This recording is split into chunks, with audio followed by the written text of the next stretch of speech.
topics and opinions expressed in the following show are solely those of the host and their guests and not those of W4CY Radio, its employees, or affiliates.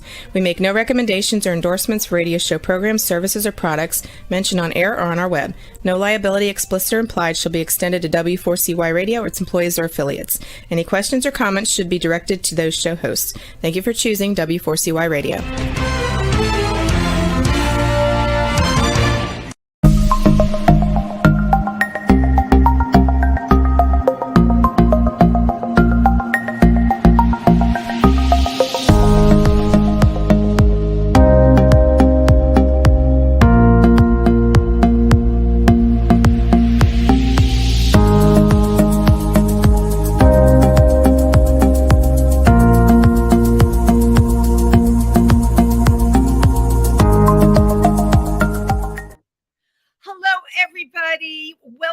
Triversity Talk. I am Wendy Stewart, and as always, I'm so happy to be here with you in my warm living room on this cold January night.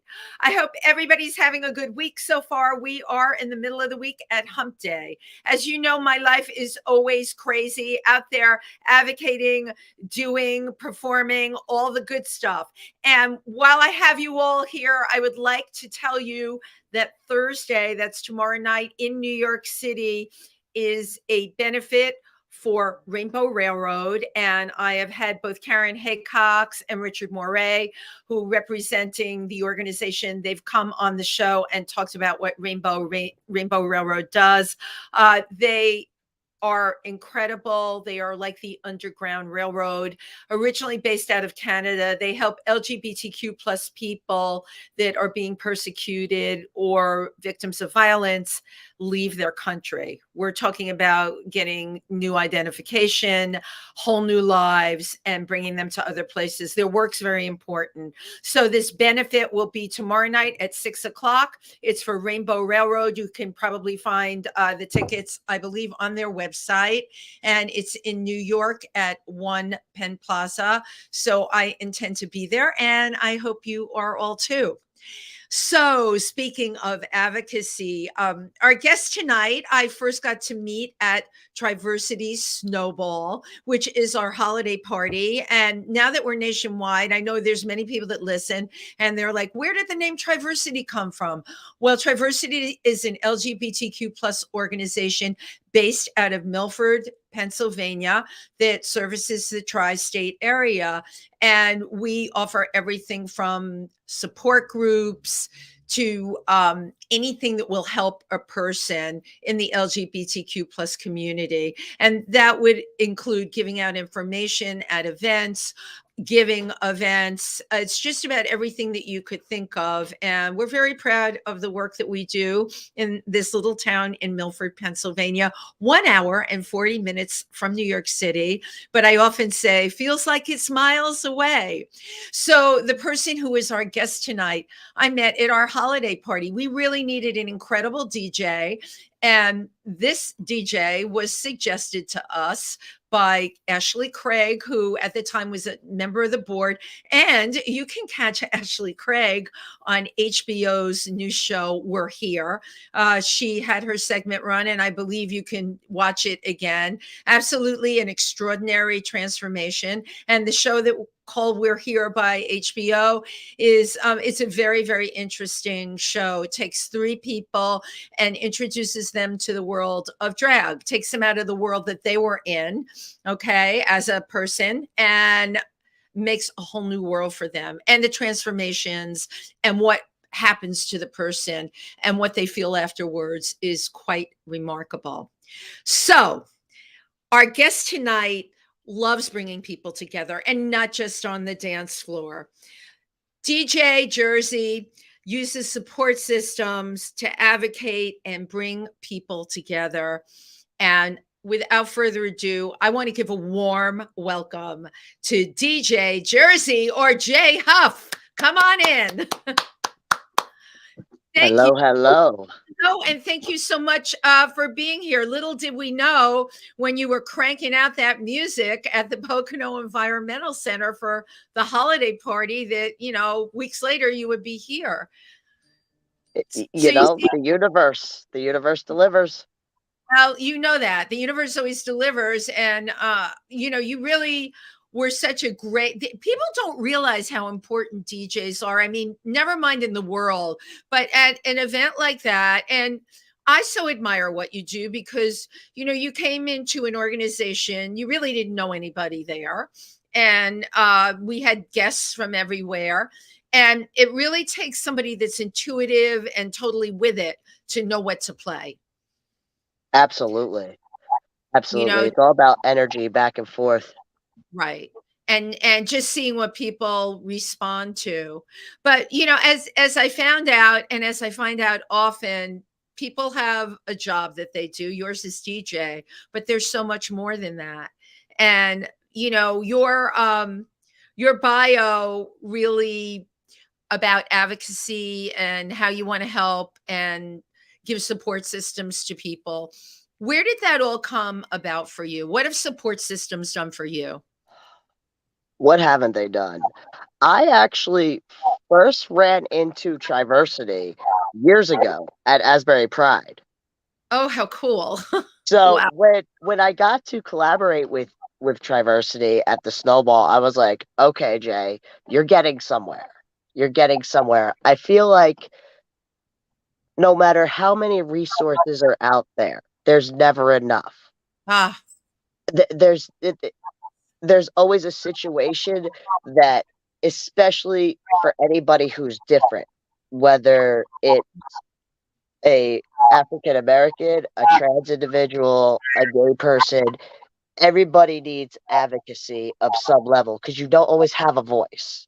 right. Um, and just by living life, I found that connecting with different organizations, different people, just people in general, um, can be a great way. You have a conversation with somebody and you let them know a little bit about you, and they let you know a little bit about them, and then from there you can help each other grow.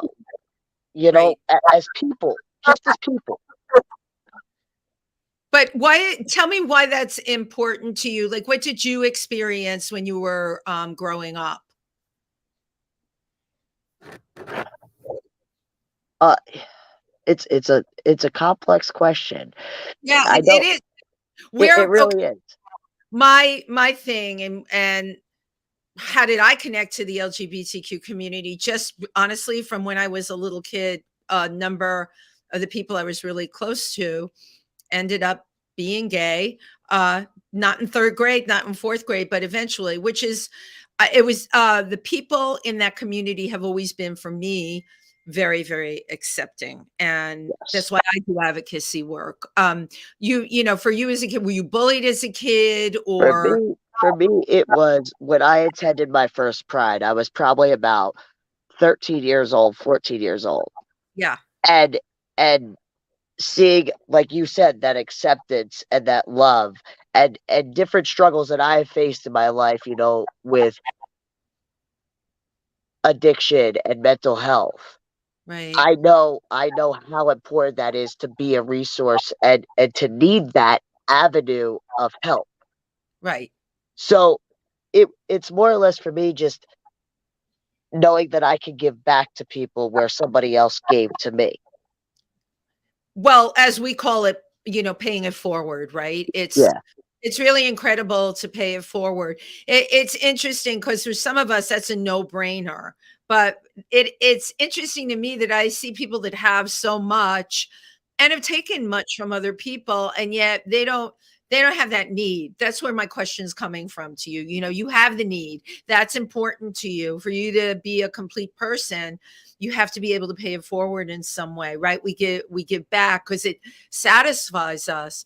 But it's interesting because in people that's not always the case. They're often, and I know you've experienced this too, you'll look at like a group of people, and certainly like when I was in my 20s, you're surrounded by people that take, take, take, take, take, take, take. You hope that eventually like you learn to differentiate and find the people that are going to bring something to the party and not just take from you. So you worked in harm reduction. Yes. Okay, Well, can you, so a lot, corrections. Corrections. A lot of people don't understand what harm reduction is, and it's some. I've even read things, even in our local paper in Milford. People sometimes look at harm reduction, and in New York City, is like someone's addicted, and you're giving them the drugs to continue the addiction. Okay, so I would like to hear about harm reduction from your perspective. Everybody has a past, a present, and a future. Mm-hmm. Okay. I don't care what you did yesterday. I want to live in a solution with you, no matter Yeah. what it is, whether it's addiction, mental health, being physical, being active, being in the gym, whatever it is to better yourself, because mental health is such a wide spectrum. Thank you. It is not so cut and dry. The way people talk to other people, the way you present to other people is very important. You don't understand, what everybody's going through. And that is probably my biggest message, is to be kind, because Yeah. the words you say can really affect somebody. Yeah. They really can. Well, what we say is words stick, they definitely stick, and people carry those. Of course, when they're negative words, they tend to carry those words with them. What do you think has made you have an awareness? My identity. Yeah. My identity. Because you get clocked in the wrong situation, Wendy, and it's not good. Right. It's life or death. So I Yeah, think that has enhanced my awareness for the world around me. right. You know, When and go ahead. Yeah, when did you become aware of the importance of your identity, or really start to feel good about your identity? Probably this last year, actually. Wow. Like, it took me 34 years to really embrace myself. Right. Um, why make that harder? Yeah. Yeah. 34 years is it's interesting because I did a show this afternoon, and an amazing performer, and Darius Harper and we had this conversation, and this is someone that's performed on Broadway, That's right? awesome. And we had this exact conversation when the pandemic hit. All of a sudden, like me and like a lot of we were completely out of a job, and like Darius said, had always like been a performer from the time he was a kid, right? Always earned his living doing that. So that's what he was. And then the pandemic happened. All of a sudden, we weren't like our identities anymore. And it is interesting to me that that is when you found your identity. Yeah. What was it about like this year that made it special for you? Pride being back in the world, being back DJing, like it you find yourself. So I made the decision to transition right before COVID hit. Wow. COVID hit, and I'm in the middle of a transition, which is life changing. Yeah, we've had a lot of those conversations. And I'm also put into a correction. I go work in corrections because DJing is, not happening at the moment. So I'm like, okay, well, let me Right, let me go right, try this. right. And doing that, it was one of the hardest things I've ever done in that element. Right. So this year being out of corrections and, just mentally recuperating from all of what I experienced in that field, Yeah. um, it's just been amazing. It's been amazing. It's been great. It's well, you have what I call joy, jubilance, explosive joy, and I figured there had to be a reason for it. More power to you, transitioning before the pandemic, and then like right at the beginning. Oh my God! And you're a DJ. all of a sudden the way you earn your money has stopped. You've transitioned and you're in a different world. This is what I mean when I say to people, it's parallel universes, right? You get that. All of a Absolutely. sudden, a parallel universe. And I'm sure never did you imagine that you'd be working at a corrections facility. You know, I've had some big dreams in life, Wendy, but that was not one of them. I have to be honest with you. It wasn't on your list of careers. No, it really wasn't. But I found a love for it, and we spoke about Ashley Craig. I Yeah. met her shortly after coming out of corrections, and what a wonderful human being she is. Oh, she is a Like, wonderful human being. like, thank God for people like her. Huh. Thank God, because you read articles online about different scenarios, and they're very real. Yeah. They're very real. um, but I can't say that I regret it because I found a love for law enforcement. Good law enforcement. Right. Good law enforcement, honest law enforcement. Yes. This is I have never had anyone on the show that's done what you did in terms of corrections officer, and I think you're making a lot of very important points. And in society, right, people that are in jail, oh, they're in jail, and we don't process it more than that, nor do we care unless it's someone we know that's in jail, right? Mhm. What was the outstanding aspect for you of working in a corrections facility? In terms of what? Like what it was like for you to get up and go work there, what you thought about the people that were there, how you thought they were judging you. I mean, It was a struggle to go to work. It was a real struggle. it's a struggle. It was a struggle to go to work. And Yeah. it was not the people who were incarcerated. It was fellow officers that Wow. was the problem. And police brutality is a very wide spectrum. Yes. It's very wide. You know, just because you have a badge on your chest doesn't make you any better than the guy sitting in the cell. Because you could be placed in that cell just as well. As we've seen nowadays, that's absolutely true. Did you find that the law enforcement there, they were judgmental of you, not accepting of Uneducated. uneducated? Yeah, Uneducated. that is, and you know what, that's a big problem because I grew up, I'm older than you, but I grew up where the policeman, right, was something you looked up to as a kid. I don't know if it was the same for you, but when in my neighborhood in the Bronx, you looked up to the police. You know, they would fix things when something went wrong. Someone robbed your house, you'd call the police, and and they were polite and they would always come and help things. And then things changed, right? And they Mhm. really changed, like I would say, in the last 10 to 12 years. But society also changed in the Yes. last 10 to 12 years. So, then we have a big fat mess. We went through people wanting to defund the police. We went through in New York, the police hated our mayor, so they just weren't out there. So I'm a person that travels on the subways. So what that did for me, it was absolutely awful. I mean, I got to tell you this, now things have really normalized, and I see officers on the platform and they announce on the trains, if there's an issue, we have 2 police officers on the platform. That is very comforting to me.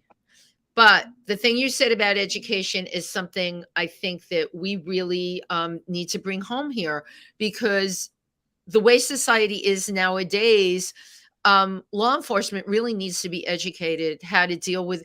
I mean, how do you deal with some of the homeless people? There's so many different categories for homeless, and there's some that are absolutely crazy and in danger, and then some poor soul that has dementia, that's someone's grandmother or grandfather that's homeless, and the police are often dealing with them. Well, you know what? They need to have some kind of back way of knowledge. You need to be psychologists, You need to be psychiatrists, sociologists, social workers, and you need to have empathy. And Yes. I know, because right, you're an empathetic person, but how do you teach empathy? You don't. You don't. You either have it or you don't. And, like we discussed, it was very hard to go to work. I felt more like I was educating than Right. Ing. anything else. And doing that on a daily and having no understanding and having no empathy is a struggle. That's a Yeah, lot of weight on one human being. And again, it goes back to why I'm so in touch with being an advocate for so many different levels right. because it's needed. It's Yeah. needed, Wendy. When you were working and seeing people that were incarcerated, what was the mental health state? Were they getting any help? And I don't even know what kind of correction facility you were working in. Just a county jail. Um, you know, County, what are those small crimes, or it's not murders, it, right? oh no, there's some of those in there too. They usually hold them before they sentence them and everything else, and then they'll move. And plus, we were doing this through COVID too, so Oh, there was actually a point where we barely had any inmates because they were just letting them out because of COVID and the pandemic. right. So you have everything kind of in county because before they once they go to trial and everything, they get sentenced, then they'll go upstate, but they have to sit in the county jail first Got it. before they're moved up to wherever they're going. Right. So you have um every kind of person, and it's interesting. Here you are empathetic, but you've got no training, right? How to deal with the people that are there, and you are like just like, hello, it's sink or swim, isn't it? Lucky for me, I have really good people skills, and Yeah. from DJing, actually a lot of the inmates actually knew me, so Oh my God, that's great. yeah, like, I mean, they were all pretty good. My inmates were cooler than some of my coworkers. I mean, that's just how it was. And, um, I got a deeper understanding for people's lives matter. The Yeah. person who's sitting behind bars is somebody's brother, somebody's Thank- sister, somebody's daughter, somebody's son. They deserve to be treated as a human being.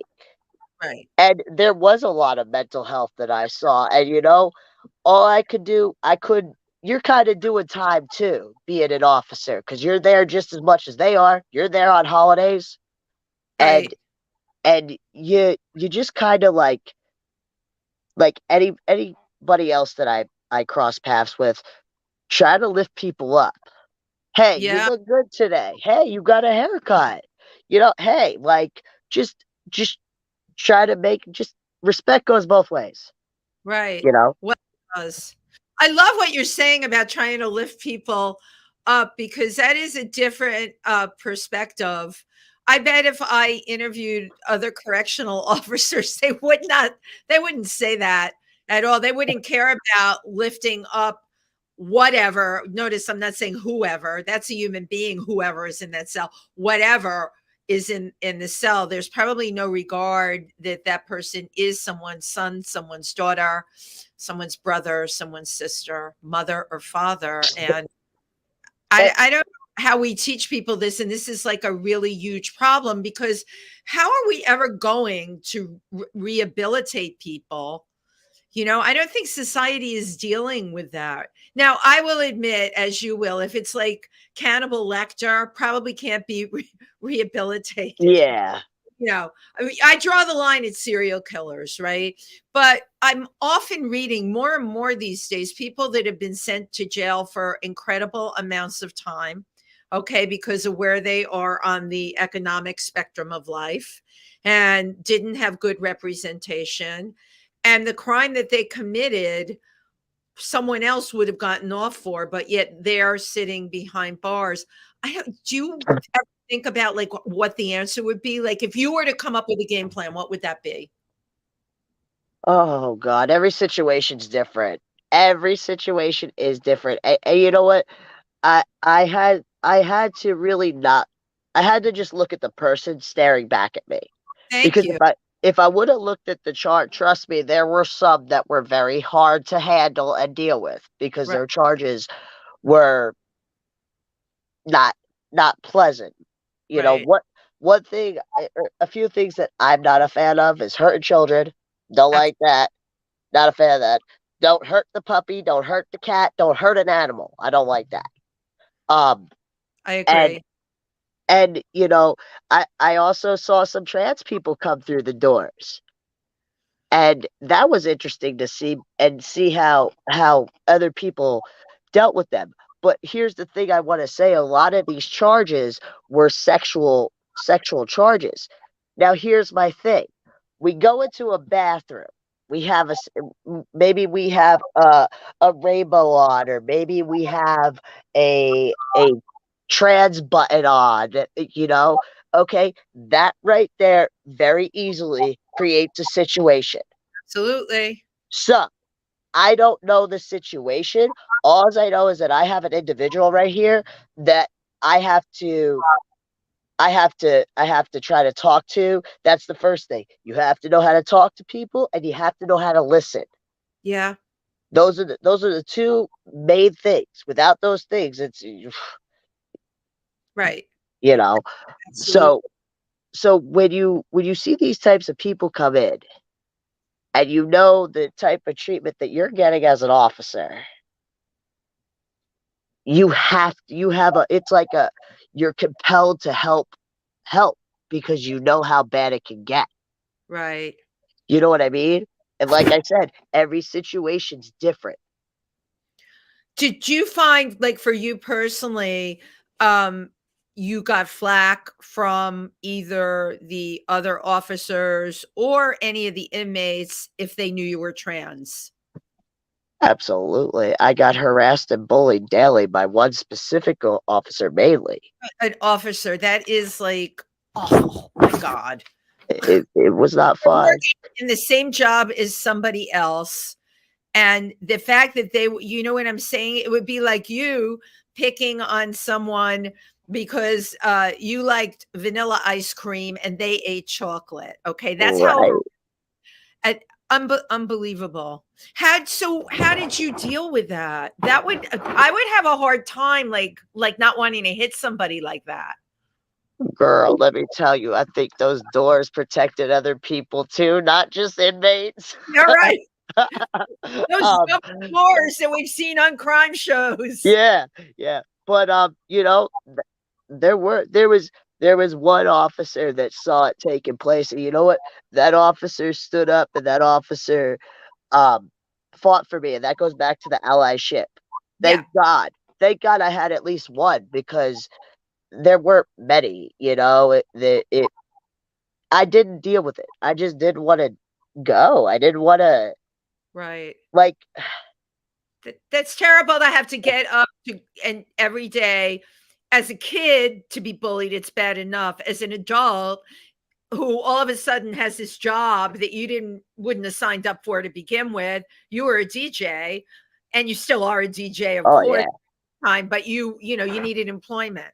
So you got employment, which, you know what, kudos to you, okay? You knew you had to do something.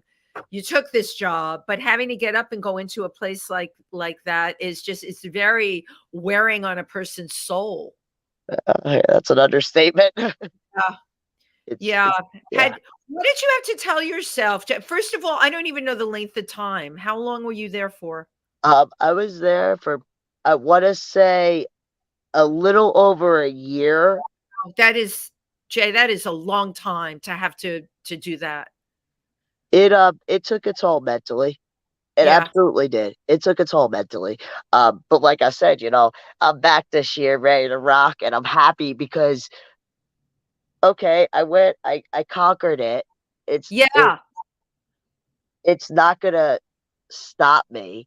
I'm Right. still gonna continue to live my life. I'm still gonna be beautiful day in and day out. Yeah. And at the end of the day, people's hate just fuels me.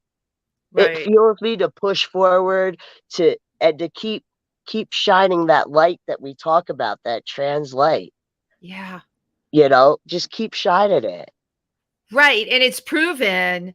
I hate to use this adage, "What doesn't kill you makes you stronger," but it made you stronger, and I completely admire you for having to do something that you hated, and by the way, I know it wasn't the job because I don't get that feeling at all, I that loved my that job. I you love loved it. the job, but how awful that the people you were working with bullied you, ridiculed you, and just were not there for you. That's really something. And now you've landed on both feet, and the joy that you bring to your turntables and your Yeah. floor. Yeah, no, you know what? But so how did you find yourself again? What did you use? What tools did you use to find yourself again? Music. Music. Yeah, I can. Music Music's always been my number one. It's never let me down. It's how I express, it's how I talk, it's how I communicate, it's how I feel. It's Music how. finds me, I don't find it. Got it. Got it. Did you always have this connection to music? Like, were you one of those, you see little kids like that dance at a really, really young age. They can't stop moving when they hear the music. I can't, as far back as I can remember, I always had a boombox. I always had headphones. I've always had music in my life. I Had know, cassette tapes, had it right. all, You you you know? well, being born into the world with the big headphones that everybody has, right? Right? And your boom box. So when you were like a kid, when things bothered you, did you retreat to your room and listen to music? Did you ever write music? I never wrote music. I wrote poetry. You did, I did write poetry. Poetry helped me out in high school, right? you know? I just always have music on. Like, if there's music, even in the store, Wendy, I'm cruising with my cart and I'm jamming and I'm going to whatever's play. It just is freedom. It's Well, here's the deal, Jay, and I can tell you this. I'm not a DJ, but I'm a big music person. And my big thing is EDM, electronic dance music. yes. And I know we would connect on that, and I know why. But I have a background where I spent a lot of time in Africa and been at ceremonies with tribal music. You would totally connect to that as well because the layers, and I know you get what I'm saying, the layers of the music is very, very similar to EDM. It's layers and it's music that gets into your core. And it's music like I dance in the supermarket. It horrified my daughter one day. I grabbed her and we had the cart and I started dancing. She said, "Please stop." But a really great song came on, and supermarkets, things like that for me are really mundane. I just hate it. So if like they play really great music, I gotta take a few minutes and I gotta rock it out, right? Absolutely. Yeah. And music is very, very healing. Anyone that's connected in that way will tell you that. Now, do you have DJs that you follow that you think are amazing? Absolutely. I got a few of them. Okay, I have to hear who they are. Internet. Let's do the international ones first. Okay, so we're going to start with Steve Sidewalk, who's actually Steve Sidewalk. yes. And He's Steve Sidewalk plays in New York City too. yeah, So yeah, yeah. I've been to a number of things. Yeah, really great. He was actually just over in Thailand. So shout out to him because I watched him. He solidified for me that I wanted to be a DJ in my early 20s. So like a mentor. Wow. And I would go to Icon and Deco back when Deco was in Sayreville, New Jersey. Okay. And Steve was the DJ there. And I just remember getting lost in the music and lost in the lights and this feeling come over me, dancing with your friends, you go through dancing's very, very uplifting and expressible and Absolutely.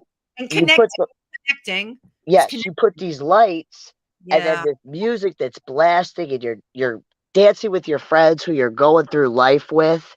Yeah. It's such a magical feeling. And I remember saying to I wanna do that one day.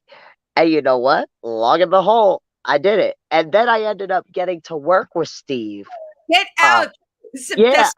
I got to do an audition at Rainbow Mountain with him, and that landed me there. And it's been so cool, so cool. This is such cool history about you too, because of course I know Rainbow Mountain, which is a really fun place, but Steve Sidewalk's amazing.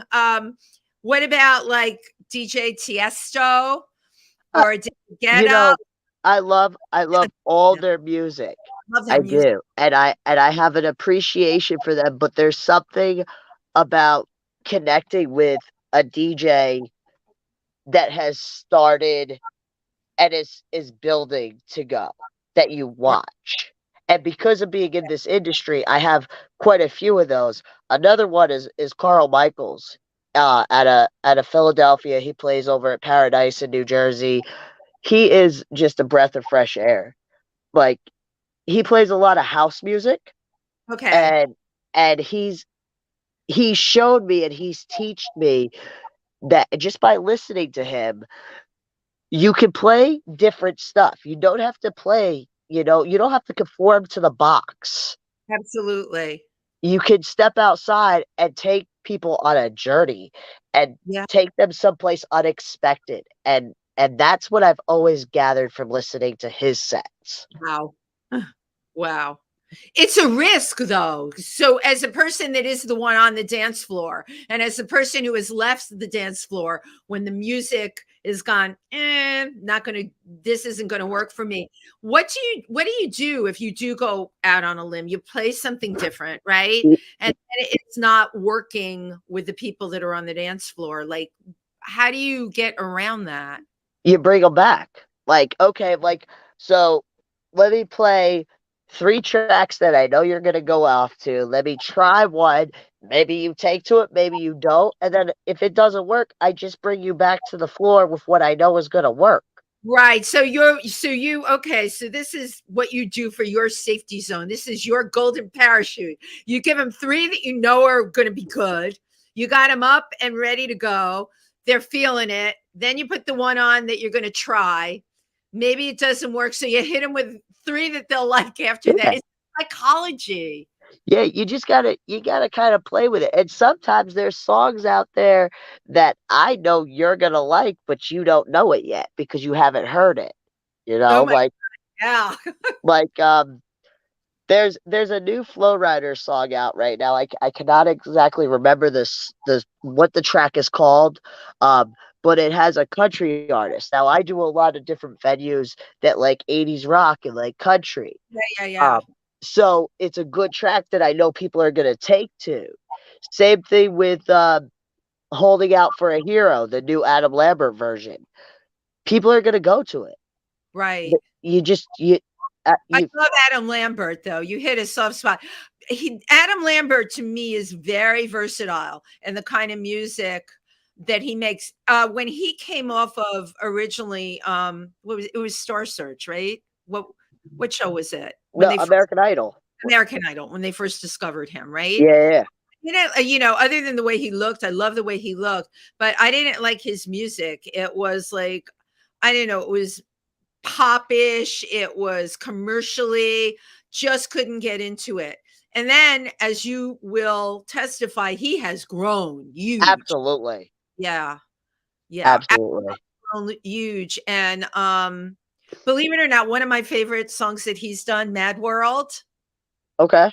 And what I love about the take that he's done on that song is definitely it's so personalized.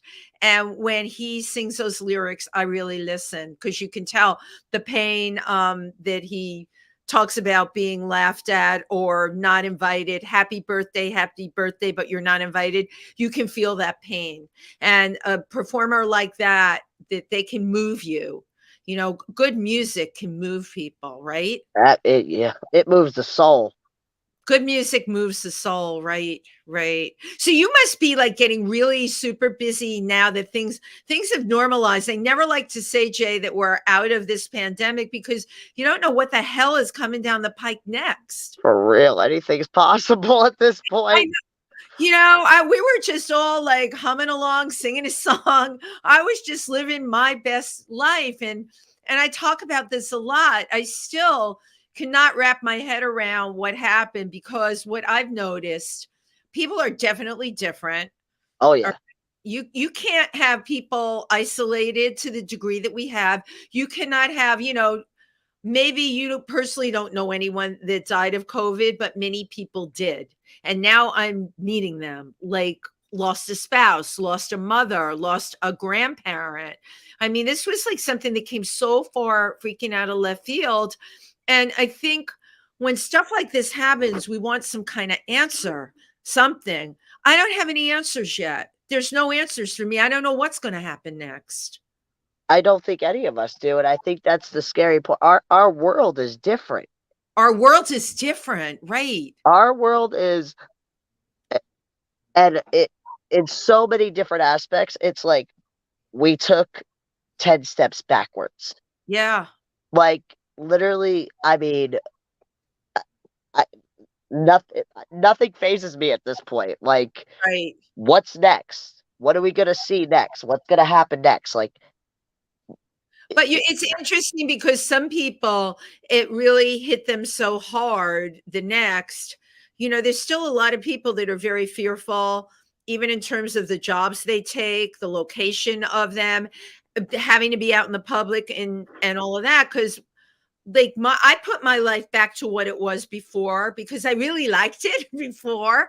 And now I'm earning a living doing totally different things. I never did these shows or anything before, but I had to reinvent.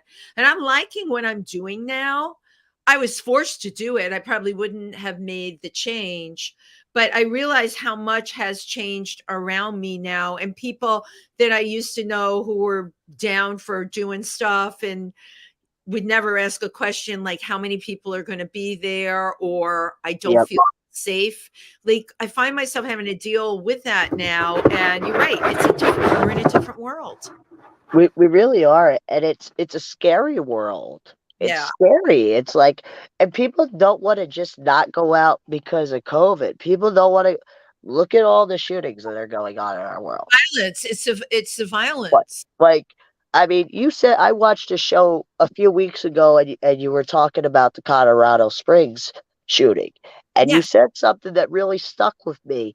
It only got publicized for about 2 weeks. It's right here. You and I are having that discussion now. Now I can tell you one of the organizations I'm a member of, Imperial Court in New York, they fundraise all over the country. Somebody from the court is having a big birthday. Princess Sugar Be Real, she goes by. So her birthday's yet again another fundraiser, because we had people from the Imperial Court that one of our members was in the hospital in Colorado Springs. Those are our people.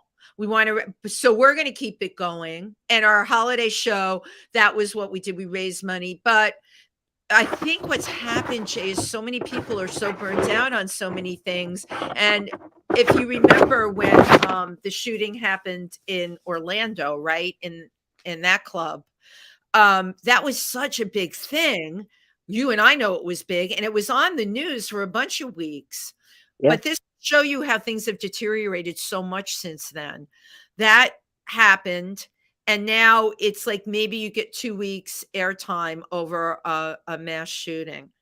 All right. And the fact that it happened on Transgender Day of Remembrance was like, are you freaking kidding me? Yep.